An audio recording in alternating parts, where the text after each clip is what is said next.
अब आदमी की जेब से बिना रुके पैसे बाहर गिर रहे हैं। कुछ और भी ज्यादा अजीब होता है। जैसे ही आदमी कार में बैठता है, ट्रंक अचानक खुल जाता है। गड्डियों भर नोट उसमें से बाहर गिरने लगते हैं। पता चलता है कि वह आदमी धन का देवता है। औरत ने उसकी फोटो सोशल मीडिया पर अपने बॉयफ्रेंड के रूप में पोस्ट कर दी।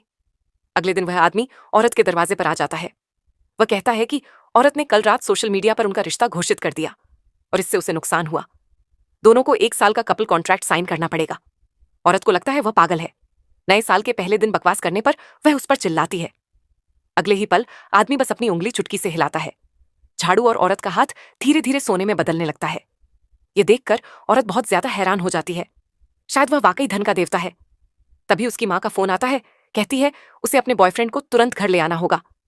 जब वे औरत के माता पिता के घर पहुंचते हैं, उसकी माँ देखती है कि उसकी बेटी का बॉयफ्रेंड कितना हैंडसम है। वह तुरंत खुश हो जाती है। वह जल्दी से धन के देवता का स्वागत करती है और उसे बैठने के लिए कहती है। खाना खत्म होने के बाद औरत की कजिन और उसका पति मिलने आते हैं। वे औरत का मजाक उड़ाते हैं कि उसकी सैलरी कम है।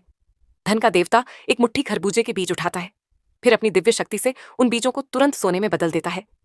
ये देखकर औरत बिल्कुल सन्न रह जाती है। उसके पास वाकई पत्थर को सोने में बदलने की शक्ति है। फिर वह चुपके से सोने के बीज अपनी जेब में डाल लेती है। कजिन और उसका परिवार जानबूझकर उसे चिढ़ाते रहते हैं।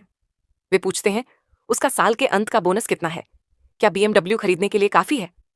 आदमी सच न बोल दे, इस डर से औरत जल्दी से उसका मुंह ढक देती है। वह झूठ बोलती है कि थोड़ा और बचा ले तो घर खरीद सकती है। जब कजिन का पति यह सुनता है, वह तुरंत हंसने लगता है। कहता है वह 8 जन्म तक काम करे तब भी घर नहीं खरीद सकती। ये सुनकर धन का देवता अपना गुस्सा रोक नहीं पाता। वह तुरंत 10 प्रॉपर्टी के सर्टिफिकेट निकालता है। कहता है उसके पास इतने घर हैं कि गिन नहीं सकता। ये सारी प्रॉपर्टी शहर की सबसे आलीशान कॉलोनियों में है, ऐसी जगह जहां अमीर लोग भी मुश्किल से खरीद पाते हैं। सब लोग अभी सदमे से बाहर भी नहीं आए होते कि धन का देवता तुरंत दर्जनों लग्जरी स्पोर्ट्स कार भी निकाल देता है।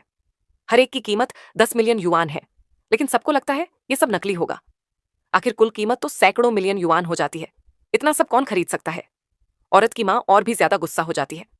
वह कहती है पैसे ना हो तो ठीक है, लेकिन झूठ बोलना बिल्कुल माफ नहीं। वह एक बेरोजगार लड़का है।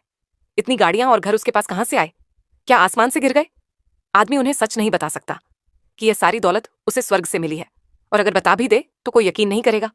उल्टा सब और पक्का मान लेंगे कि वह झूठा है। उसकी होने वाली सास तुरंत उसे घर से निकलने को कहती है। तभी औरत की दादी आती है। कहती है उसका मौजूदा बॉयफ्रेंड भरोसेमंद नहीं है। वह उसे एक लोकल गुंडे से शादी करवाना चाहती है। औरत मजबूती से मना कर देती है, लेकिन गुंडा उसे धमकी देता है। कहता है वह उसे जबरदस्ती ले जाएगा।